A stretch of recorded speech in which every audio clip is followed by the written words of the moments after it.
Greetings, everyone, and welcome to another episode of the Pulling on Heaven podcast with our great pastor, Pastor Gary Zamora. Hey, Steve, good to see you today. Good to see you, too. What is on your mind? Oh, man, I've got so much on my mind that I bore everyone to sleep with it all. What do you want to talk about in the podcast today? You know, I was thinking, no, I'm just joking. You know what? I was thinking about how a lot of times we can look at this world and there's a lot of stuff that's kind of screwed up and messed up in this world, right? You know, there's a lot that goes wrong with this world, and we have all kinds of reasons why we think why a lot of times, whether it's the devil or the devil working in the government or the devil working in evil people or the devil doing this or the devil doing that. Right. But I think that there's a lot of times I think life can just get off track with just sincere people just kind of not quite doing what they're supposed to be doing, but sometimes doing their best, sometimes not. But things can get off the rails, I think, pretty quickly in life sometimes when you set out with the best intentions for something. I know even from a purely Christian perspective and how people pursue, whether that's their purpose in life, whether they're pursuing things with their family and relationships. And despite best intentions, sometimes things don't always turn out. And sometimes that's because, you know what, as you're so fond of saying, God's ways are not our ways. And He's got a different path for us. But sometimes we're responsible too, despite our own sincere desires and our sincere efforts. You know, you spoke about even this past Sunday, you know, God's given us dominion over the world. Yeah. And so the world is oftentimes a reflection of our own choices. Yeah, very much so.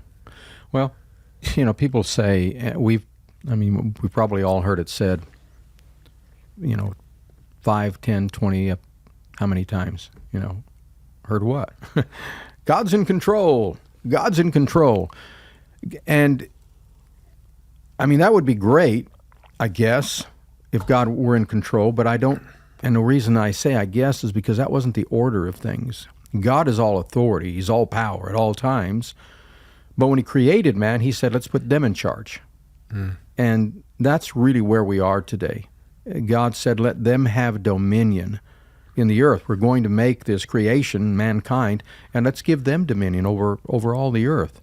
And so how do things get off pace or off track so easily? And you and I mentioned this to you earlier, the shortest distance between 2 points is a straight line.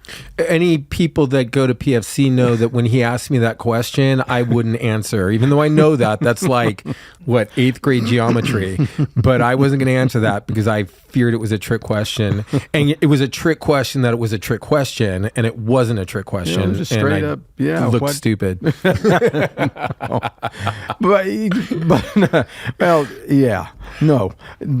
It's a straight line between 2 points. God directs us. He leads us all. And listen, you have to have confidence in your relationship with God. Again, I hammer this to the foundation, or as the foundation of everything I stand on.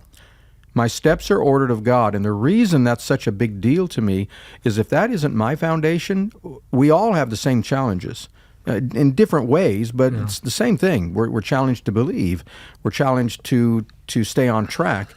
But the foundation to me is, listen, stop doubting, or don't doubt that God's in this. Remember, He said your steps are ordered of God. So that's really a foundational, fundamental for me and my family. Our steps are ordered of God. This went totally different than we'd anticipated, and that's okay. Our steps are ordered of the Lord, and He's going to delight in my ways because I'm going to delight in His. But this is the problem. Number one, we doubt. We say we believe He's leading us, guiding, ordering our steps. We oftentimes doubt that that's really the case. Mm-hmm. And I think we talked about this in one of the podcasts earlier. Do we really believe that He's doing that? And what did I do wrong? Well, listen, can you do something wrong? Yeah, of course. You know, the straightest shortest distance, 2 points, straight line. If you veer from what God tells you to do, what God inspires you to do, what God leads you to do, then yeah, you end up going around the corner and sometimes around the track before you go from the start line to the finish line, and then we blame God. People want to blame God. Why did God let this happen? And again, it comes down to, remember, let us make man in our image and let's give him control. dominion. So God really put control in our hands. If God were controlling this world, it would be a whole different world than it is today. But the point that he created us and has given us his word, means that he wants a relationship with us outside of him being in control of everything we do. He wanted to give us what? Power and authority. That means God wanted to share his nature with us. And within that power and authority is responsibility. And the moment we hear a word, the moment that we read the word, the moment that we know a direction or a step that God wants us to follow, when we do become responsible for how we respond to that word. And if you're headed from point A to point B and you begin to veer even just a couple of degrees, and by the time you hit where you should have been at the finish line, you might be somewhere out in the field somewhere, you know? You may be plowing someone's field or sowing in someone else's field instead of on track in your own. You get involved in other people's business. You know, we like to think about and talk about different things people are going through. Well, rather than do that, stay on track. Pray for them and stay on point. You know, we talk about how fearful the world looks, and you can talk about the state of government or the state of just people as whole. We were talking about movies and theaters, culture, and of course the entire perspective of mankind has changed dramatically from where it was 20 years ago or 50 years ago. There's always that changing, that oscillating of ideas and thoughts and times. But what keeps you on track and literally keeps the world on track is being obedient to what God called you to do. Yeah. And keeping your mind and your heart set on the position that God has placed you in, and stay on course. I mean, if God tells you to forgive. Don't talk about how hard it is. Don't talk about, they shouldn't have done it. I didn't do. Of course. Same thing with us and our relationship with Christ. We shouldn't have done a lot of things that we did, but we did them, and he forgave us completely, totally, and fully, and immediately. So we need to have that same attitude. That complaining or talking to someone about what someone did to you or how wrong they did you, that's unforgiveness. That's varying a couple of degrees. Little things, I know I should be seeking God. I should be kinder. I shouldn't go off at someone just because they pulled in front of me. No, those little things, it's not a big deal. They're all big deals because it's 2 degrees here and 2 degrees there. And before you know it, you veered from the attitude of God. And you're not thinking like God. Now you're thinking like man. And the Word says the thoughts of man are not in relationship to God. They're hostile towards God. Yep. So it's not God that's being hostile to us or not making things right and bringing things into order. It's that we become hostile to the will of God. And instead of walking on that straight line, we call it the straight path, we begin to veer because we get a little frustrated with this, we get a little frustrated with that. That's why it's really important every day when you get up is to say, my prayer is, thank you, Lord, for this day that you've made. It didn't just show up, you made it. Yeah. And it has great purpose, and I'm going to walk in it. And this is the greatest season of my life. It's keeping yourself on track and not taking those little 2-degree variations and varying from what God's called you to do. If God told you to do it now. And don't say, I should have, I'm going to. I find myself, I learn to train myself. If I say I should do, I do it. If it's within my means to do it, if I heard myself say I should do that, then I do it. And the reason is I want to stay on that line. I don't want to veer. And it's not difficult. It really is doing what we're created to do, taking dominion over the earth. Yeah. I know what to do, and today I'm going to do it. I know what the will of the Father is because he said he'd reveal it to me, and I'm going to walk in it. Just changing our words, our attitude, our mind in alignment with how God thinks gets us on point, on time, and on purpose. Mm-hmm. And it's really veering from those simple things. Those little things that really don't matter. It's the secret things, the things you could hide, the things you don't necessarily have to do that throw you off a couple of degrees, and then maybe 4 degrees. And then before you know it, you're a mile and a half away from where you want to be, and we're blaming God, saying, well, why did God allow this? Why didn't God do this? And God's saying, well, I'm all authority, all power at all times, but I want to exercise that through you. Why won't you take dominion over the earth like I created you to do? Why won't you trust me? Why won't you believe that I'm God with you? And when you know you should do something, act on it. Yeah. He that knows to do good and doesn't do it, it ends up becoming sin to him. Well, and what's remarkable about God, though, is his grace too. A mutual friend of ours, I think, used this analogy once, which I always thought was cool. Is that when we can get off, anyone has the potential to get off, and now I'm a mile different from where it is. But he likened it, our relationship to God, in that standpoint, to a GPS system. And I think he got it from you. I was analogizing something that you had said, but it was that, if you're driving on the freeway and you're supposed to get off this exit and you miss that exit, well, that GPS is now trying to reroute you, at the next fastest way. Right. And so God's not sitting there retributively going, you missed this exit, or you veered off course here, and now I'm going to punish you. No.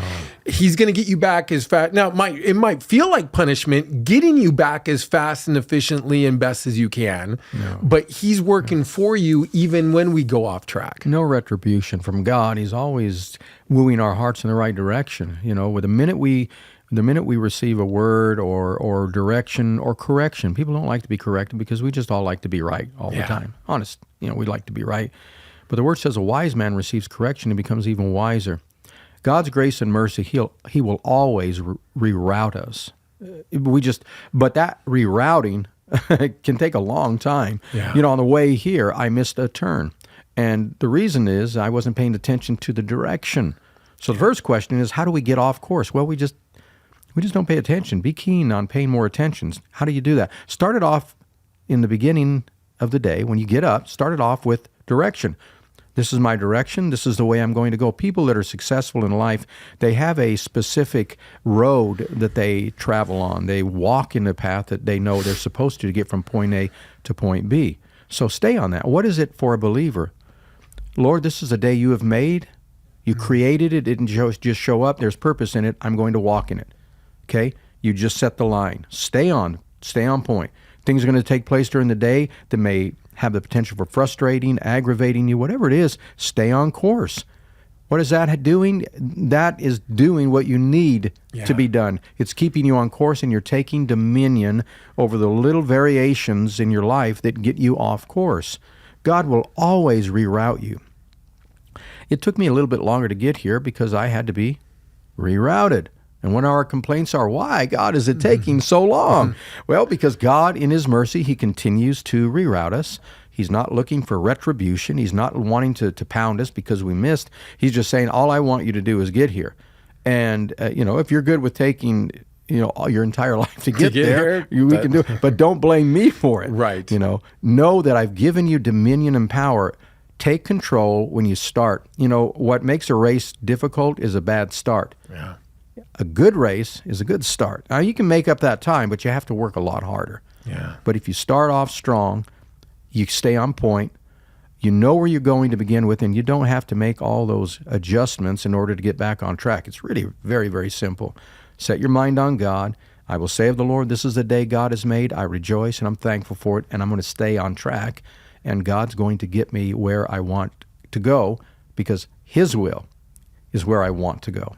It's really pretty simple. That's so great. And I know that that's made a major impact just directly in my life too. And that idea where at first you start thinking like it becomes almost this religious going through the motions, but when you can flip that perspective and take on everything that you're saying, now those steps that you're taking, those paying attention to those little things, those not going on track, those aren't about, I've got to play by these rules. They become this empowerment because you discover that that's where the power, the energy of what God's doing in your life is, and you're pursuing that not because it's some religious thing for approval, but that is the path, and that's what's going to take you to the fulfillment of your purpose. Yeah, you believe God has empowered you. Yeah. Number one, it's a confidence builder.